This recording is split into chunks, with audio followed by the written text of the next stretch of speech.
roughly 8%. So within the realm of what most of us will experience, the acceleration due to gravity is going to be relatively constant. Here in Winston-Salem, the acceleration due to gravity, 9.798 meters per second squared. I don't think I've talked to this group yet about why we can get that precise. Measure to the other groups. The acceleration due to gravity is represented by the symbol little g. This is the acceleration due to gravity.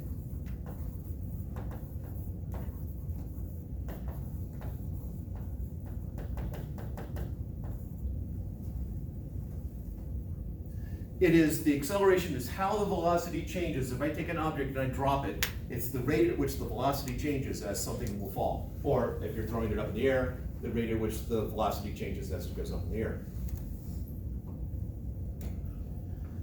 The Earth average is about 9.8. If you want out another significant figure, 9.81. You add another significant figure, 9.805 something. But it's different depending on where you are on the planet. It is not a constant. If I'm up at 100 kilometers, I think it's 9.2 something. But at this point, they've basically mapped the whole Earth. They finished that, I guess about 12 years ago, they finished mapping the whole Earth. But before that, they had a couple of spot checks. They hadn't mapped the entire Earth. But when they did it before, right out there, can't remember the name of the street. Miller's the next one over, or Ebert. I think Miller, then Ebert. Mm-hmm. Okay, so you got Miller Street right there and Silas Creek. If you come over this way, the next road that tees into Silas Creek, in the median there, they had the device. This was one of the national devices for measuring. We know the acceleration of gravity here better than most places, most universities or colleges or high schools in the country, in the world, because we just happen to have one sitting right out there. Now with the new mapping, you can do some extrapolating and you come up with the same answer. But for Winston-Salem, G for Winston-Salem, 9.798 meters per second squared. The textbook tends to use 9.8. In labs, I will often request that you use 9.798. In a lab, if you use 9.81 because someone told you, then I will probably take off partially for that. Never use 9.81 for a lab. Never. Not here.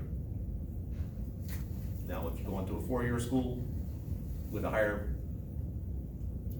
greater gravitational pull, yeah, it might be true.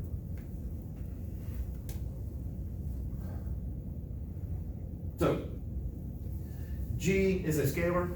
It is, now we have to somehow come up with a direction. Now this is a board problem. This is not something that we are experimenting with right here, so I'm just going to use 9.8. Yes, Sami? I was just wondering, like you said, like higher and higher above sea level. The higher you go above sea level, typically the number drops. So Mexico City is less than here. Denver's less than here.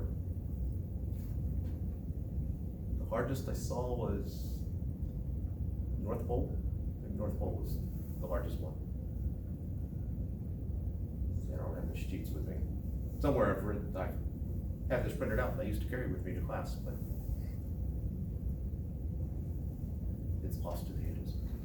Actually, you can just go into Google, type in acceleration due to gravity table or something like that.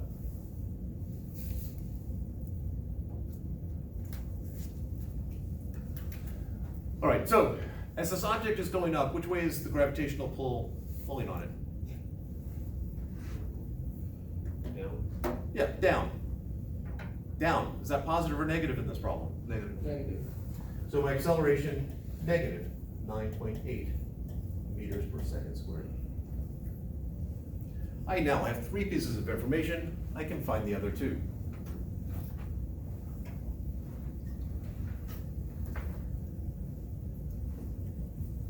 Now, one of the questions I get is, which equation do you use?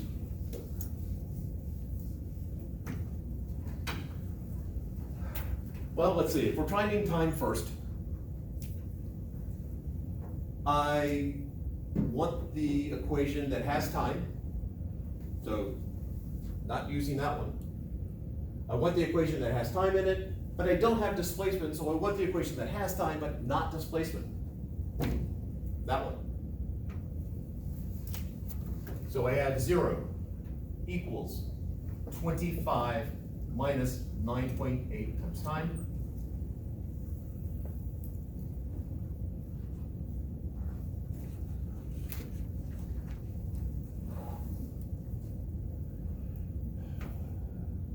$2.731. What is it? 2.551.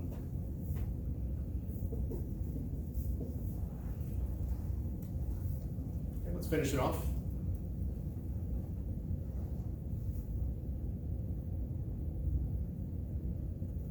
Seconds. Yes.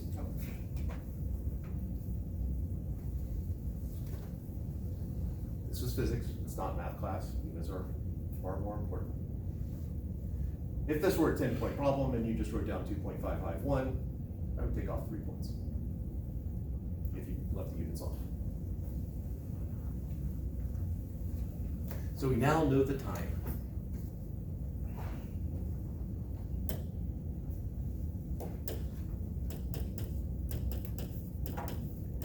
You said you would take off 3 points? Yeah, if you leave units off, and there should be units. It's better than our chemistry program, then it's kind of wrong. Oh, So, man, I feel generous now. I was gonna say that, but I didn't want to say it. Yeah, do you want me to go ahead and, Yeah. take off full credit? Oh. I'll you know, subject the it next was- class. There was no partial credit in chemistry. Oh, is it multiple choice? Yeah, like, Ugh. I mean, some of them were questions, of course, you know, but no partial credit in chemistry.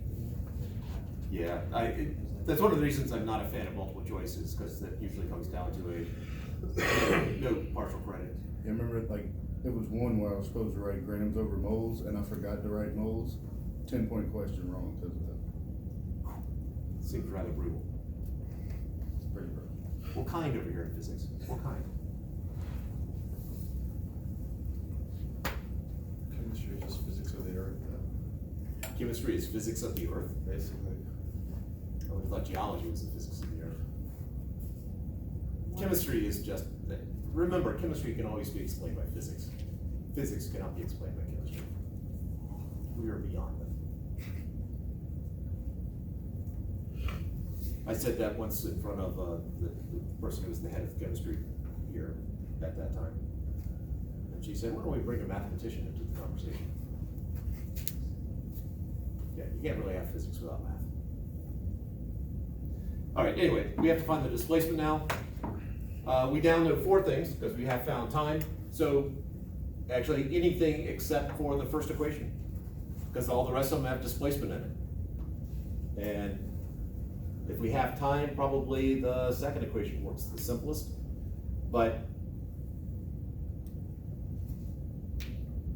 we could also, well, it really doesn't matter. Pick one, someone with an opinion, someone who just has that hankering for one of those equations. Which one do I use? Second seems straightforward. All right, second one. So my displacement ends up being 25 plus 0 over 2 times 2.551. And that would be roughly, let's say, 26, somewhere around 30.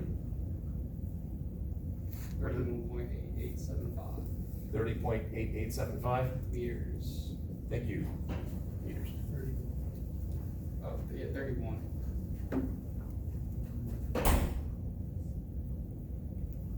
So what you're saying is I was even farther off than I initially thought. Close enough. Is it? I guess it depends on what you're doing with it.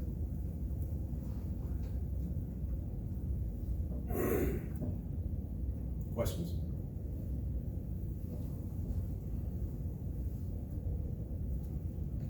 I'm not doing easier, to do an easier problem. I'm sorry if that disappoints you.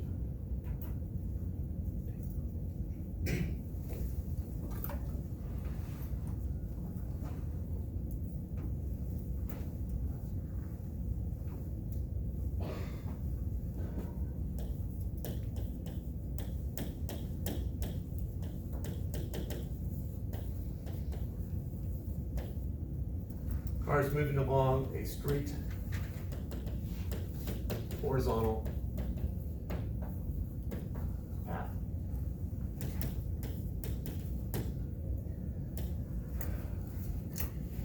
It is initially going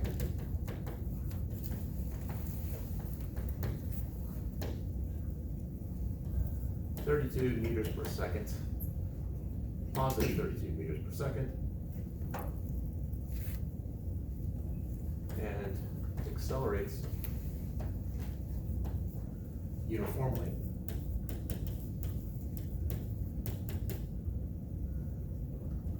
at negative 7 meters per second over 8 seconds. I want to know the following. I want to know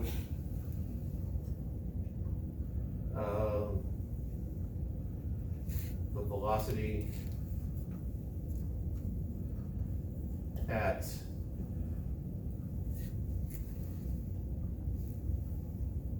at 6 seconds.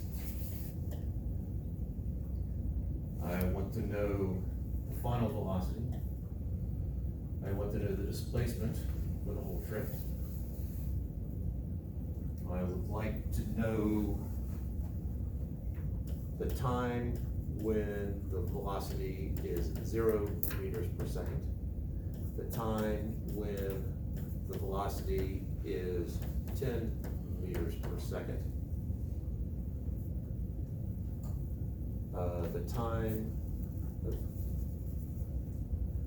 the distance traveled,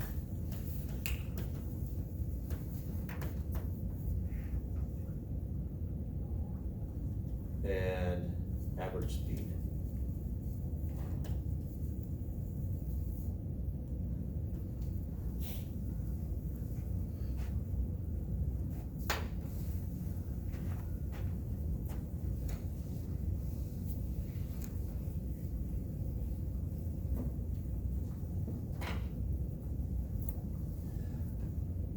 So I'm going to start out just putting down a checklist here. Now, the more familiar you are with it, the less you need to do this, but just for the sake of people who are in different spots right now, I have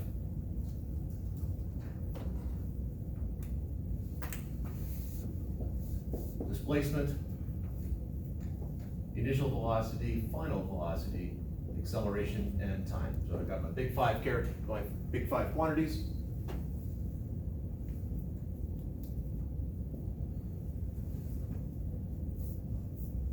And what do we know? Our initial velocity Is, 32 meters a second in the positive direction. and the reason I put the plus in there is if I didn't put the plus in there, it's initially going 32 meters per second, then it would just be a speed. The plus there is to emphasize the fact that I'm indicating it's going in the positive direction. 32 meters per second. All right. What else do we know? Time it took to get there is 8 seconds. Pardon? The time it took is 8 seconds. Okay. And the acceleration, Is, negative 7 meters a second in the negative direction. ooh, surely I didn't write. Oops, there's a mistake there.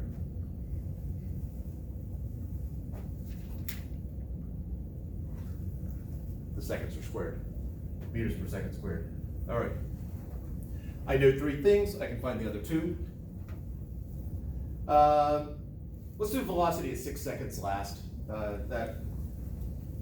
Because at the 6 seconds, then that number changes, but we can do the rest of it. So I'm gonna save that one for later. Let's find final velocity. Which equation?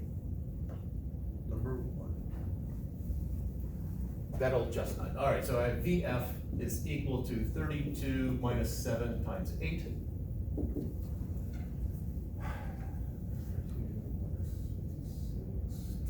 Negative 24? No. Yes.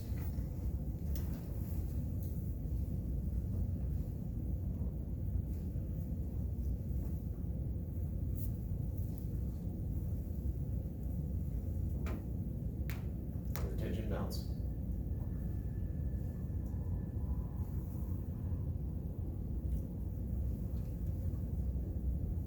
Did you get negative 24? Make sure, I don't know what I did.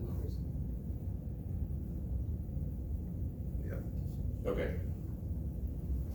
All right. So I have my final velocity. Well, it's negative 24 meters per second. So the fact that my initial velocity is positive, my final velocity is negative, that indicates that I've turned around. Because the positive velocity means I'm going in the positive direction, negative means I'm going in the negative direction.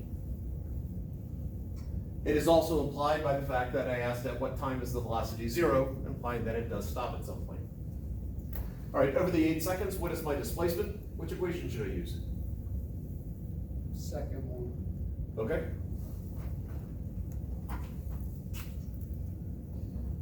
So using that one, I have my displacement is equal to 32 plus negative 24 over 2 times 8. And that is 32 meters.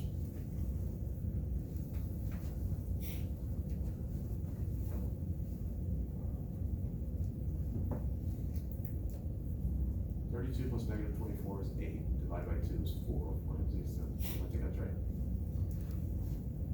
It is just coincidence that it's the same numeric number as the initial velocity.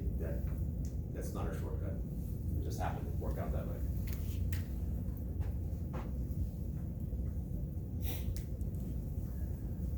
All right, so we got those two. All right, the time in which the velocity is 0.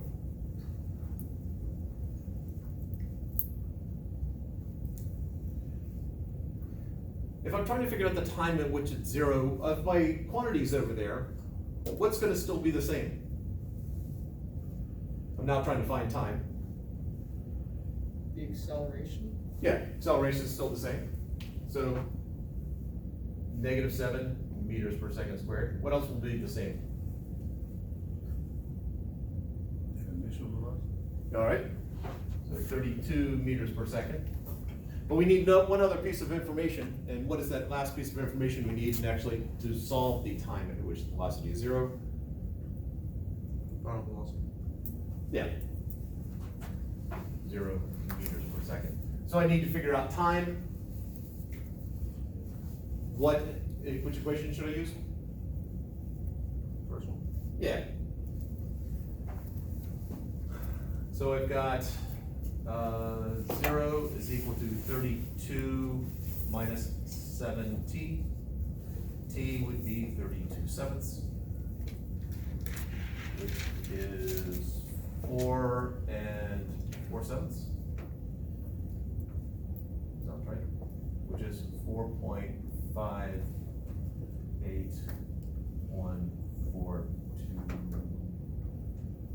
No, that's not right. 571428. Okay. Seconds. So I now have the answer to this question.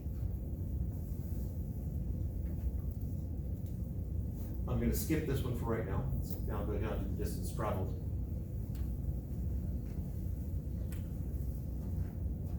So picture it. We have this. Aaron looked like you were straining to read something. Do you need clarification on something I've written? Negative. Okay. So picture we have this car, it could be any object. We have this object moving in the positive direction. It stops briefly before it turns around and comes back. So if I sketch that out somewhat, let's just say to the right is positive. The car comes out here, turns around, comes back, and it ends up 32 meters from where I started. So if this is my starting point, I know that's 32 meters. This is where it ends. To find the distance traveled, I need to figure out how far does it travel to the positive direction, how far does it travel in the negative direction, and then I add them together. So to figure out how far it travels in the positive direction, well, basically looking at this segment right here, I start out going 32 meters per second. I end up going 0 meters per second. It takes 4/7 of a second to do it. I just plug it in that equation right there to figure out how far I went out in the positive direction. So I get 0 plus 32 divided by 2 times 4.571428. Repeating. And I end up with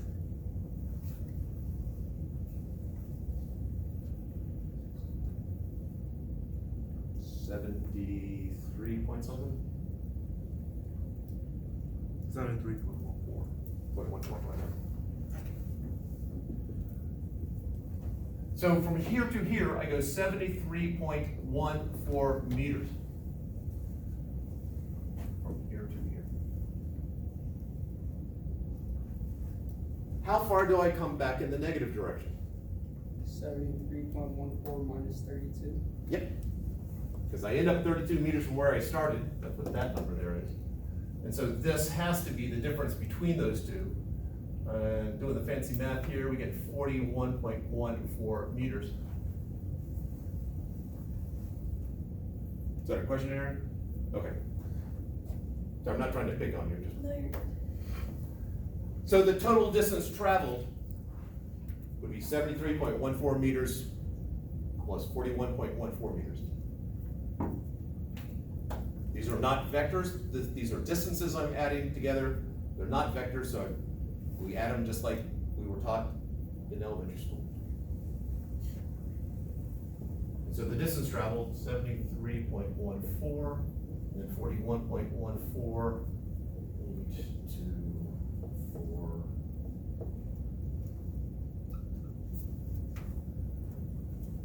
Unless I made a careless error. And then the average speed, well, I know the distance I traveled. I divide by time. So that divided by 8.